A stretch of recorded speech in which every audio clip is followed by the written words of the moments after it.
आपल्याकडूनच जागा वाटप मी ऐकतोय. तुम्ही सांगितले त्याच्यापेक्षा वेगळी संख्या असू शकते.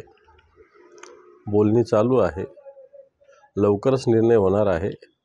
परंतु टेंटेटिव्ह कोणी काय लढायचं टेंटेटिव्ह मानसिकता सगळ्यांची झालेली आहे.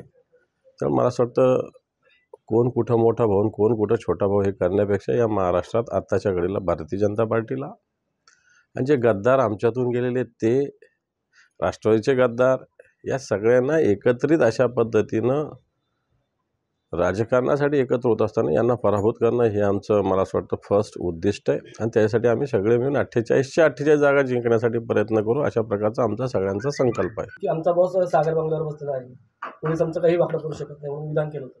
बरोबर, त्याचा बॉस सागर बंगल्यावर बसले तर बरोबर आहे ना, मग काय फरक पडतो त्यात, काय विशेष तुम्ही कसं बघता? काय बघायचं त्याला, त्याच्या पक्षात तो नेता आहे त्याला बॉस म्हणणं काय वाईट आहे? पोलीस सगळ्यांसाठी समान असतात. महाराष्ट्रातले पोलीस हे काही कोणाची बटीक होऊ शकत नाही. कोणताही पक्ष असो, गृहमंत्री जरी असला तरी या महाराष्ट्राच्या पोलिसामध्ये एक ताकद आहे, शक्ती असं माझं मत आहे. हात पराभूत केला अशी एक चर्चा आहे. जरांगे पाटलांचं म्हणजे अपयशी ठरले का या सर्व म्हणजे लढ्यामध्ये? ते असं वाटत नाही की सरकारच्या याला धूळ फेकला ते बळी पडले असं काही? त्याने आणखीन एक याला प्रश्न असा आहे की आगामी लोकसभा निवडणुका डोळ्यासमोर ठेवून ही तात्पुरता केलेली चाल बदल आहे. हे पहा, मी सांगितलं मूळ प्रश्न कायम आहे. मूळ प्रश्न कायम आहे. आंदोलन जरांगे पाटलांचं मराठवाड्यातल्या कुणबी नोंदीच्या विषयी आहे. सरकार जो 52 लाख काय आकडा जाहीर करतं हा विदर्भ, उत्तर महाराष्ट्र सगळा धरून आहे. विदर्भामध्ये, उत्तर महाराष्ट्रामध्ये कुणबी नोंद आहेच आहे. कुणबीच्या प्रमाणपत्राला अवघड काही कामच नाही आहे. त्यामुळे मला असं वाटतं हे आकडे घेऊन सुद्धा सरकार फसवतं आहे मराठ्यांना, असं मला वाटतं. पण जरांगे पाटलांचं आंदोलन हे प्रामाणिक आहे, याच्याशी शंका बाळगण्याचं मुळीच कारण नाही. जरांगे पाटील एक लढाऊ कार्यकर्ता आहे, समाजाच्या प्रती अतिशय समर्पित भावनेनं काम करणार आहे. आणि ठीक आहे ना, एखादा विषय झाला नाही म्हणजे काय एका जत्रेनं काय देव म्हातारा थोडी होत असतो. सरकारने फसवलं असं जर समोर आलं, पुन्हा आंदोलनाचं हत्यार आहे, जनतेचा उठाव होईल आणि मग ही जनता मराठा जेव्हा चिडेल, मग तुम्हाला माहिती आहे मराठा समाज कशा पद्धतीनं आक्रमक असतो. हे पण वक्तव्य जे इम्तियाज जलील यांनी केले हे चुकीचे, सावरकरांच्या देशप्रेमाचा अपमान करणारा आहे. आणि त्याच्याविषयी मला वाटतं आमची शिवसेनेची भूमिका सावरकरांच्या विषयी सातत्यानं समोर आली. पण जलील ज्या पक्षाचं प्रतिनिधित्व करतात, ज्या पक्षाचा आदर्श ते मानत होते,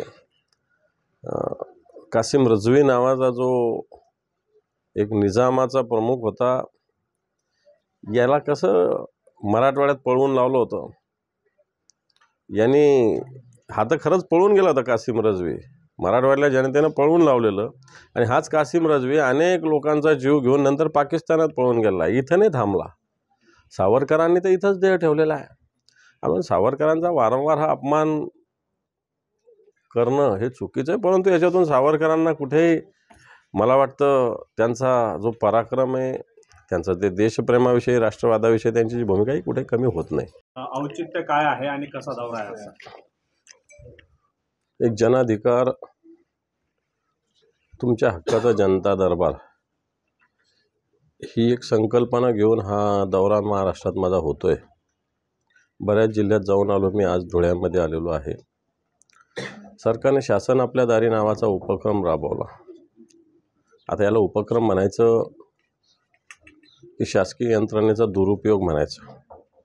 शासन आपल्या दारीमध्ये कोट्यवधी रुपये खर्च करून, जाहिरातबाजी करून, शासकीय अधिकारी जुंपून म्हणता येईल शब्द, जसं आपण बैलगाडीला बैल जुंपतो तसं जुंपून लोक जमा करायचे, त्यांच्यासमोर भाषणं करायचे, निघून जायचं. मला वाटतं अशा पद्धतीनं शासन आपल्या दारीमधून जर जनतेच्या अडचणी आता लक्षात येईल, कारण मी वेगवेगळ्या ठिकाणी फिरत असताना कित्येक लोक 5-5 वर्ष सरकारच्या दारात चक्कर मारतात. छोटे छोटे विषयसुद्धा मार्गी लागत नाही. सत्ताधारी पक्षाचे आमदारसुद्धा ओरडाओरडी करतात. आणि म्हणून या सगळ्या ह्याच्यात जनाधिकार, कारण जनतेचे प्रश्न आपण लोकांच्या दारात जातो म्हणजे काय उपकार करत नाही जनतेवर. जनतेचा तो अधिकार आहे, जनतेचे प्रश्न सोडवणं हा जनतेचा अधिकार आहे. त्याच्यामुळं मला असं वाटतं हा जनाधिकार ही संकल्पना घेऊन आम्ही जिल्हानिहाय जातो आज धुळ्यामध्ये. निश्चित जनतेचे छोटे छोटे प्रश्न असतात, फार मोठे प्रश्न जनतेचे नसतात, फार छोटे छोटे प्रश्न असतात. याला साध्या दिल्याशाची गरज असते, साध्या फोनची गरज असते, साध्या पत्राची गरज असते. आणि मी जो अनुभव घेतला मुंबईपासून बुलढाण्यापर्यंत अनेक जिल्ह्यामध्ये मी जाऊन आलो. लोकांचे कामं होतात, अधिकाऱ्यांना सुद्धा सकारात्मकरित्या ह्या सगळे प्रश्न समजावून सांगितले, करण्याची विनंती केली तर कामसुद्धा होतात. आणि म्हणून धुळ्यामध्ये सुद्धा आज असा उपक्रम शिवसेनेच्या वतीनं राबवला जातो आहे.